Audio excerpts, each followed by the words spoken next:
আসসালামু আলাইকুম রহমতুল্লাহি ওয়া বারাকাতুহু।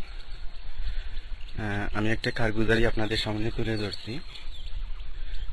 আমি তো এখন আমার গ্রামের বাড়িতে আসছি, আর ওই গ্রামের বাড়ির পাশেই আমার আপন মামার বাড়ি, আমাদের বাড়ির পাশে। তো আমি গতকালকে আমি আমার মামার বাড়িতে গেছিলাম, গিয়ে একটু বসলাম। দাওয়াতের নিয়েতেই কিছু কথাবার্তা বললাম মামির সাথে। এলাকার কিছু দুইজন প্রবীণ ছিলেন আমার সামনে, তাদের সাথে কিছু ইসলামিক কথাবার্তা বললাম, যে আমি ইসলামে কেন আসলাম ইত্যাদি। শেষ পর্যন্ত আমার এই বাড়িতে যাওয়া উপলক্ষ করে আমার আপন মামা আমাকে নিষেধাজ্ঞা জারি করে দিচ্ছেন, আমি যেন ওনার বাড়ির সীমানায় না যাই, আর গিয়ে ইসলামিক কথা না বলি, কোনো ধর্ম বিষয়ের কথা না বলি। আমাকে ফুললি নিষেধ করে দিয়েছেন। ওই যে আমার পিছনে দেখতেছেন যে বাড়িটি, এই যে আমার পিছনে দেখতেছেন হলুদ দালান, এই বাড়িটি আমার মামার। আর ওই কর্নারের যে বাড়িটি দেখতেছেন এটা আমাদের। এখানে আমরা বাড়ি করছি। তো নিষেধাজ্ঞা জারি করে দিয়েছেন এই জন্যই যে পাশের বাড়ির একজন মুসলিম মহিলা এবং একজন প্রবীণ ব্যক্তি আমাকে এসে বললেন যে আব্দুল আজিজ, তুমি তোমার মামার বাড়িতে আর গিয়ে এই কোনো ইসলামের দাওয়াত দিবা না, আর কোনো ধর্মীয় ব্যাপারে কোনো কিছু আলাপ করবা না। তাই বললাম, কেন? আমি তো এখানে কোনো খারাপ কথা কিছু বলিনি, তাদেরকে বলিনি তোমরা মুসলিম হয়ে যাও ইত্যাদি। তা বললেন না, সেটা না, উনি না করছে যাওয়ার জন্য। আমার ইতিহাসের একটি কথা মনে পড়ে গেল, যখন রাসূল সাল্লাল্লাহু আলাইহি সাল্লাম দিনের দাওয়াত দিতেন আবু জেহেলের কাছে। আবু জেহেল তো রাসূল সাল্লাল্লাহু আলাইহি সাল্লামকে অনেক নির্যাতন করছে এবং বলছে যে তুমি আমার বাড়ির সামনে আসো না, আমার বাড়ির সীমানা পর্যন্ত আসো না। সে কথাই আমার মনে পড়ে গেল যে আজ আমার আপনজনেরা আমাকে নিষেধাজ্ঞা করতেছে আমি যেন তাদের বাড়ির কাছে না যাই। প্রাথমিক পর্যায়ে আমার আপন চাচারা নিষেধাজ্ঞা করেছিল। নিষেধাজ্ঞা করার প্রেক্ষিতেই আমার আব্বা আম্মা ভাই বোন সবাইকে বাড়ি থেকে তাড়িয়ে দিয়েছিল, দূর দূর করে বাড়ি থেকে তাড়িয়ে দিয়েছিল। সেই বাড়ি থেকে আমরা বিতাড়িত হয়ে আমরা নতুন একটি বাড়ি করি, যে বাড়িটি আমার মামার পাশের বাড়ি। মামার জায়গা ক্রয় করি আমরা, আমার বাবা ক্রয় করে ওই জায়গায় ওই জায়গাতেই বাড়ি করে। প্রথমে মামা বলছিল একথা যে আমি মুসলিম হয়ে গেছি, আমি যদি কোনোদিন তাদের বাড়িতে আসি, আমাদের বাড়িতে আসি, আমার মা যেন আমাকে জায়গা না দেয়, আমাকে যেন থাইয়ে দেন। সে কথা আমার মামা বলছিল মাকে বারবার, তা সে যেন কোনোদিন আসে না। প্রায় সময় এলাকার মসজিদে, আমি পূর্বের কথা বলছি, প্রাথমিক পর্যায়ের কথা, প্রায় সময় আমি এই এলাকার মসজিদে আজান দিলে এই আজানটা আমার মামার কাছে খুবই বিরক্তকর লাগতো এবং বলতো যে আব্দুল আজিজ কেন আপনাদের মসজিদে আজান দেয়, আমার তো খুব লাগে, তাকে আজান দিতে দিবা না। তো এলাকার মুসলিমরা বলে সে আমাদের দলে আসছে, সে মুসলিম হয়েছে, তাকে তো আমরা বাধা প্রদান করতে পারবো না।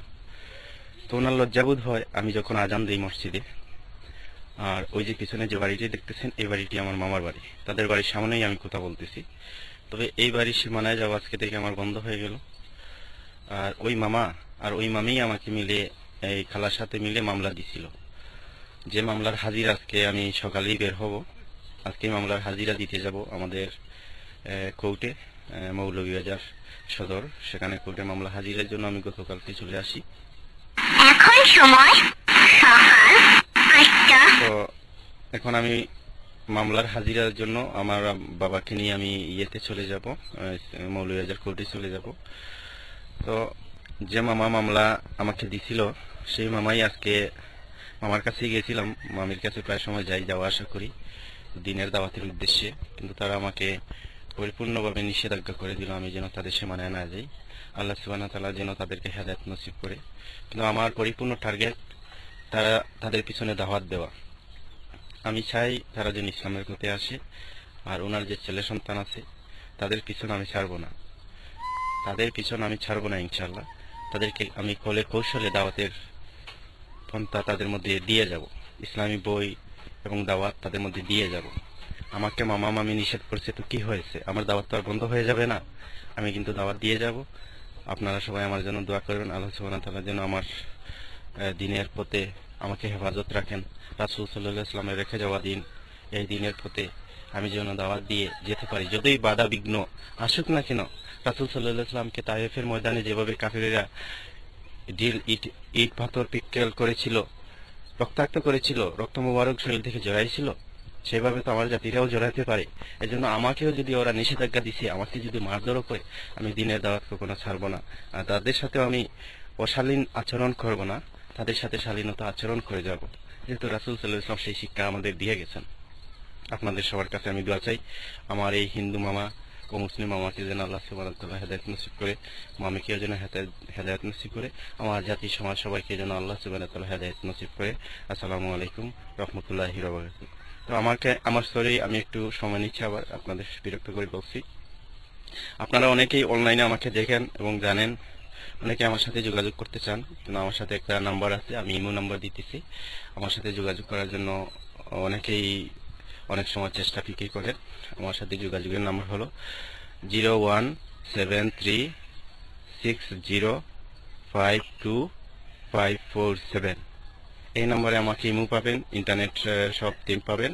এই নাম্বারে আমার সাথে যোগাযোগ করে যদি আপনাদের আশেপাশে কোনো মুসলিম ভাই থাকে, বোন থাকে, দাওয়াতের পর্যায়ে যদি আমাকে আপনারা জানান, আমি ইনশাল্লাহ পরামর্শ দেব কিভাবে দাওয়াত দিতে হবে এবং কি করতে হবে। ইনশাল্লাহ সবাই আমার জন্য দোয়া করবেন। আর আমার মুসলিম ওই মামার বাড়ি আপনারা আবার দেখে নেন, এইটা এই মামার বাড়ি, আর ওই পাশে একটা আমার নিজের বাড়ি। তো সবাই আমার জন্য দোয়া করবেন, আমি যেন আমার বাড়িকে আমি যেন মুসলিম এবং অমুসলিমদের দাওয়াতের মার্কাজ, ইসলামের মার্কাজ বানাতে পারি এই আমার বাড়িকে। এজন্য আমার বাড়িতে কিছু কাজ আমি ধরছি, যাতে মুসলিমরা এসে থাকতে পারে এবং অমুসলিমদেরকে দাওয়াত দিয়ে নিয়ে আসবো, যাতে তারা 2-1 দিন থাকতে পারে, আর আমি দিনের দাওয়াত তাদের মাঝে পৌঁছে দিতে পারি। আলহামদুলিল্লাহ, আপনাদের দোয়া আমার কাম্য।